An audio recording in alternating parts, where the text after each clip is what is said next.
Hello students.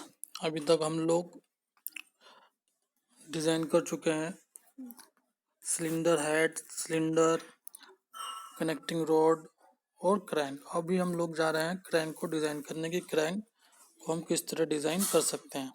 This is the last topic of this unit. After this unit will be completed. और आपको मैं एक homework देता हूँ, इसी में एक असाइनमेंट देता हूँ। असाइन क्या है कि जो पिस्टन है, पिस्टन का जो डिज़ाइन है वो आप खुद से करेंगे, क्योंकि मैं सभी डिज़ाइन करा चुका हूँ। सिलेंडर भी करा चुका हूँ, सिलेंडर हेड भी करा चुका हूँ, कनेक्टिंग रोड भी करा दिया है और क्रैंक शाफ्ट हम लोग पढ़ने जा रहे हैं।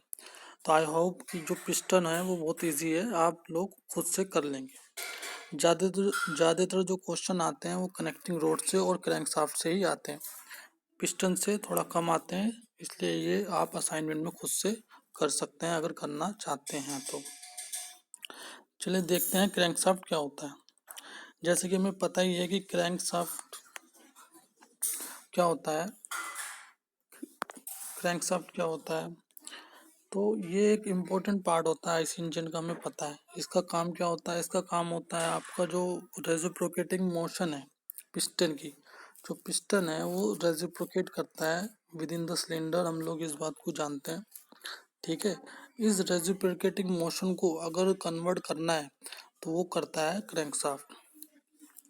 ठीक है, तो ये क्या होता है, इस रेसिप्रोकेटिंग पावर जो मोशन है इसको ट्रांसफर किया जाता है with the help of connecting road. और कनेक्टिंग रोड कनेक्ट होती है किससे, क्रैंकशाफ्ट से। और ये रेसिप्रोकेटिंग मोशन जो है रोटेटिंग मोशन में कन्वर्ट हो जाता है with the help of crankshaft.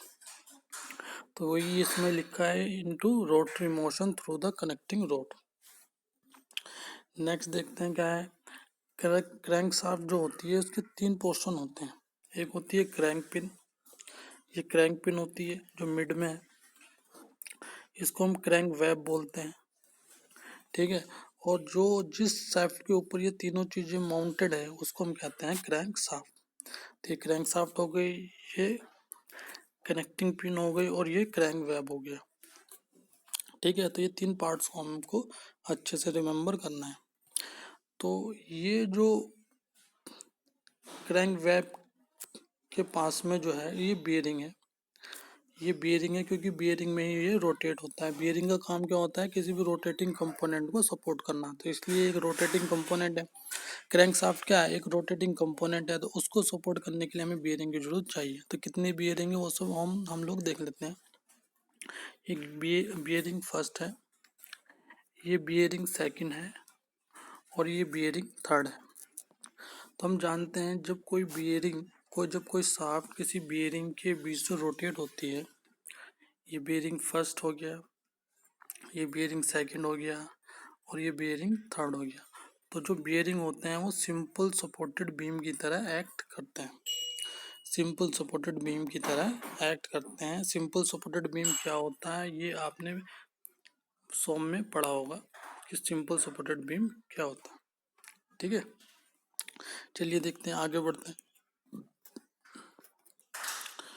तो ये कनेक्टिंग रोड का जो है फोर्स एनालिसिस है कि किस तरह के एक्शन और रिएक्शन उस पर एक्ट हो रहा है और उसमें कौन कौन से फोर्सेस लग रहा है, हमें किन किन फोर्सेस के लिए क्रैंक शाफ्ट को डिज़ाइन करना है, इसमें गिवन है। देखने में ये बहुत कॉम्प्लिकेटेड लग रहा है लेकिन इन रियलिटी ये बहुत इजी है। इसको हम समझ लेते हैं क्या है। देखिए, ये आपका ये आपका एक क्रैंक शाफ्ट है। ठीक है, यहाँ तक देखते हैं। अभी यहाँ पर ये बियरिंग है, ठीक है, यहाँ भी एक बियरिंग है। ये क्रैंक वेब हो गया, ये क्रैंक पिन हो गई, ये क्रैंक वेब हो गया। क्रैंक पिन पर ही हमारी कनेक्टिंग रोड ऐड होती है। ठीक है, कनेक्टिंग रोड ऐड होती है जो उस पर फोर्स लगाती है, जो फोर्स को ट्रांसमिट करती है, जो फोर्स को ट्रांसमिट करती है। ठीक है, तो क्या होगा, तो यहाँ पर एक फोर्स लग रहा है, मान लो P। ठीक है, ये एक फोर्स है पी बी, फोर्स लग रहा है। तो इस फोर्स की वजह से रिएक्शन आएगी वर्टिकल। तो फर्स्ट रिएक्शन को हम कह रहे हैं R1V और सेकंड रिएक्शन को कह रहे हैं V, क्योंकि ये फर्स्ट पॉइंट है तो इसलिए R1V, ये 2 पॉइंट हैं तो R2V। क्यों? R1 का क्या मतलब है? रिएक्शन एट वन पॉइंट, और V का मतलब है वर्टिकली। ठीक है, तो ये क्या हो जाएगा? वर्टिकली। तो दो रिएक्शन आएगी इस फोर्स की वजह से। ठीक है, यहाँ तक हमारी बात समझ में आ गई। ये R1V है और ये R2V है। अब इस बियरिंग के बाद क्या है? इस बियरिंग के बाद एक फ्लाई व्हील लगा हुआ है। ठीक है, उस फ्लाई व्हील के बाद फिर एक बियरिंग है। तो बियरिंग जो 2 और 3 है उसके बीच में क्या है? ये फ्लाई व्हील। तो फ्लाई व्हील का अपना वेट होगा W, जो डाउनवर्ड एक्ट करेगा। और फ्लाई व्हील पर ही हमारी क्या है? पुली। फ्लाई व्हील पर ही हमारी क्या होती है? पुली माउंटेड होती है, जो पावर को ट्रांसमिट करती है। फ्लाई व्हील पे क्या होगी? हमारी पुली होंगी। ये हमारी फ्लाई व्हील है, इस पर पुली P1 और P2 है। ये P1 P2, ये पुली किससे कनेक्ट होती है? गियर बॉक्स से, या जहाँ में पावर को ट्रांसमिट करना। तो देखो समझते हैं। ठीक है, तो ये फ्लाई व्हील है, इसका अपना वेट W है, और ये पुली का जो एक्शन है P1 प्लस P2 है। जो W है वो वर्टिकली डाउनवर्ड लग रहा है, तो उसका रिएक्शन वर्टिकली अपवर्ड आएगा। ठीक है, इसी तरीके से जो P1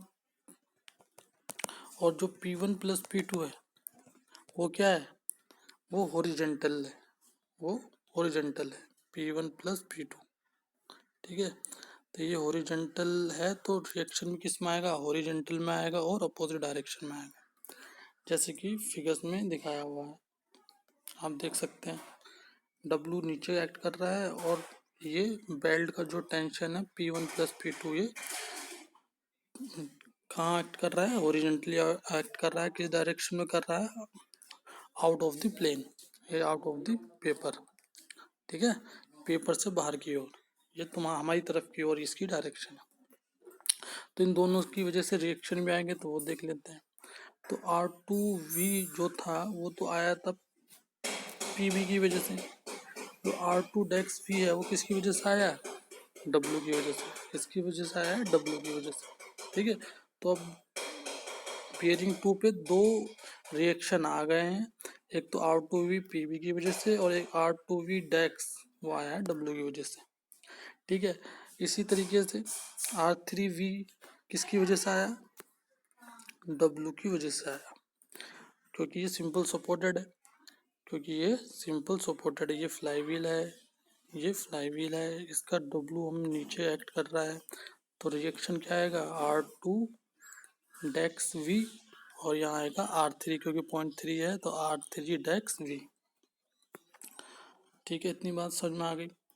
अब देखते हैं हम लोग इसकी वजह से P1 प्लस P2 की वजह से कौन कौन से रिएक्शन आते हैं। तो ये इसके इक्वल अपोजिट हॉरिजॉन्टल डायरेक्शन होगा, तो 2 पे क्या आ जाएगा? R2 डेक्स H, जो कि इस डायरेक्शन में होगा।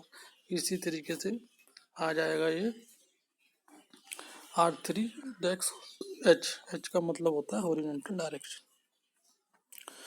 और ये सब डिस्टेंसेस दिए हैं P1 P2। ठीक है, इससे इन पॉइंट से जो फिक्स पॉइंट है इनके बीच की डिस्टेंस दी। ठीक है, और ये टोटल है B। टोटल B का मतलब है V1 प्लस V2। इसी तरीके से आप देखोगे 0.2 और W के बीच की डिस्टेंस C1 है, 0.3 और W के बीच की डिस्टेंस C2 है, और दोनों का जो समेशन है वो C। आई होप कि आप इसको समझ गए हैं। एक बात हमको याद रखनी है कि जो ये W और P1 प्लस P2 का जो रिएक्शन आएगा वो सिर्फ 0.2 और 3 पे आएगा। आई होप कि हम जो फोर्स और रिएक्शन है वो अच्छे से समझ लिए हैं। अब हम आगे देखते हैं।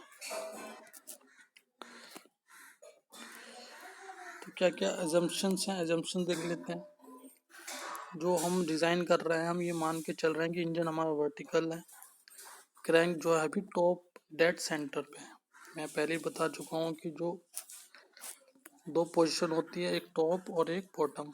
टॉप टीडीसी और एक होता है बीडीसी। तो जो हम डिज़ाइन कर रहे हैं क्रैंक का, हम ये मान के चल रहे हैं कि अभी जो हमारा पिस्टन है, क्रैंक है, वो टॉप डेड सेंटर पर है।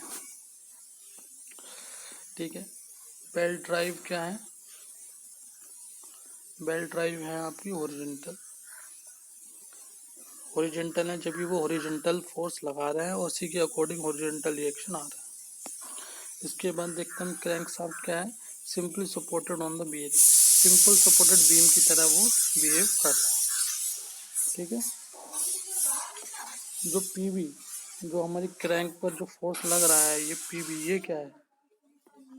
यह force acting on the crank. जो क्रैंक पे फोर्स एक्ट कर रहा है वो पीबी है। ये डायमीटर ऑफ द पिस्टन है। ये मैक्सिमम प्रेशर जो गैस का इनसाइड सिलेंडर में है उसको दिखा रहा है। ये weight of the fly wheel है। ये tension in the tight side है P1 और tension in the slack side.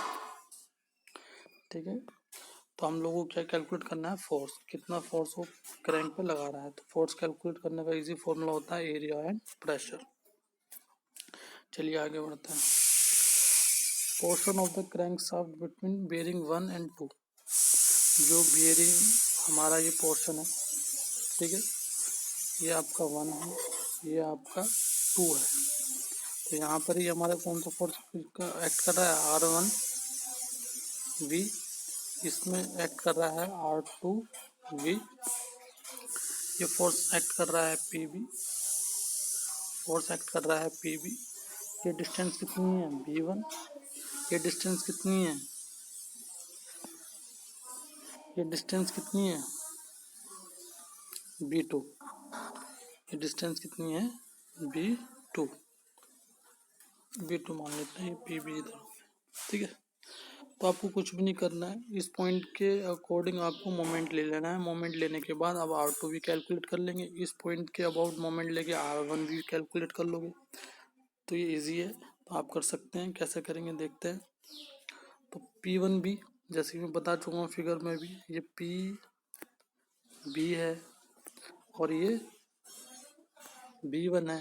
यहाँ पर R1V है और यहाँ पर R2V है। तो लेते हैं इस पॉइंट के अबाउट मोमेंट। तो P1B और ये क्योंकि क्लॉकवाइज डायरेक्शन में है तो ये इक्वल किसके होगा? Anti clockwise. तो R2V किसके बराबर? पूरा B। दोनों की बीच जिसे हम ऑलरेडी देख चुके हैं, दोनों की डिस्टेंस हम ऑलरेडी देख चुके हैं कितनी होती है।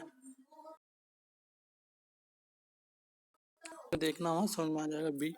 तो R2B, तो यहाँ से हम R2 कैलकुलेट कर लेंगे। इसी तरीके से हम देखेंगे दूसरे पॉइंट मोमेंट लेके R1B कैलकुलेट कर लेंगे। आई होप ये आपको समझ में आया होगा। बहुत ईजी है। मोमेंट लेना है हमें दोनों पॉइंट पर, जैसे हम सिंपल सपोर्टेड बीम में लेते थे रिएक्शन कैलकुलेट करने के समय, वही हमें यहाँ करना है अभी।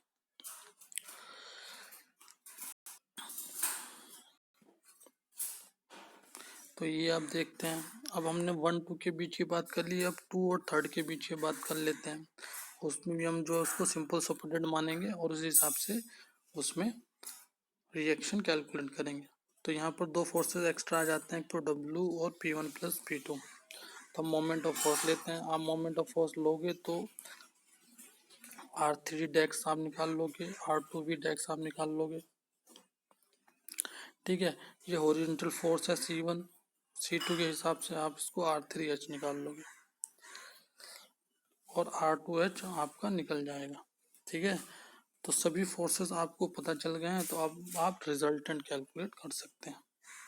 तो अभी हर बियरिंग पे आपको जो है रिजल्टेंट पता है और हम इस तरीके से अपनी क्रैंक को डिज़ाइन कर सकते हैं कि इतने फोर्सेस के लिए हमारी क्रैंक इजीली काम करेगी।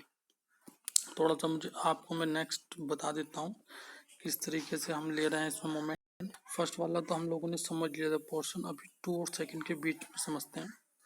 तो आप क्या कर सकते हैं? R2V एक के अबाउट हम लेते हैं R2V। ठीक है। तो इसका रिएक्शन आएगा, इसका रिएक्शन आएगा। ठीक है। उसको हम मोमेंट ले लेंगे, बहुत इजी है। एक पॉइंट को अबाउट लेना है तो दूसरे पॉइंट के फोर्सेस मल्टीप्लाई डिस्टेंस हो जाएगा। अगर इस पॉइंट के अबाउट आपको लेना है तो इस पॉइंट के फोर्सेस मल्टीप्लाई डिस्टेंसेस हो जाएगा। इस तरीके से आप वहाँ की सभी रिएक्शंस कैलकुलेट कर सकते हैं। अगर आपका रिएक्शन कैलकुलेट हो गया तो R1 पे तो हमारा R1 भी है, 2 पर हमारा इन दोनों का रिजल्टेंट हो जाएगा, 3 पे भी हम दोनों का रिजल्टेंट हो जाएगा। ठीक है, और रिजल्टेंट आप निकालना जानते ही हो क्या होता है रिजल्टेंट, √R1 प्लस R2 का स्क्वायर। ये कब है, जब दोनों रिजल्टेंट फोर्स के बीच में जो एंगल है वो 90 डिग्री है, जो कि यहाँ पर है। तो आप डायरेक्ट इस तरह से रिजल्टेंट फोर्सेस निकाल सकते हैं। आई होप कि आपको ये समझ में आया होगा। बहुत इजी है, आप एक बार खुद से पढ़ के करेंगे तो आसानी से ये हो जाएगा। इसी तरीके से हमारा जो है मशीन डिज़ाइन का पूरा सिलेबस कंप्लीट हो चुका है। अगर आपको किसी भी टॉपिक में कोई दिक्कत आ रही है तो आप बताइए, मैं वीडियो बनाऊंगा उस पर ताकि आपको समझ में आ जाए। और मैं वीडियोस देते ही रहूँगा, जो थोड़े डिफ़िकल्ट टॉपिक्स हैं या कुछ इंपॉर्टेंट टॉपिक्स हैं जो आते ही रहते हैं तो उस पर मैं वीडियोस बना के देता रहूँगा आप। ओके।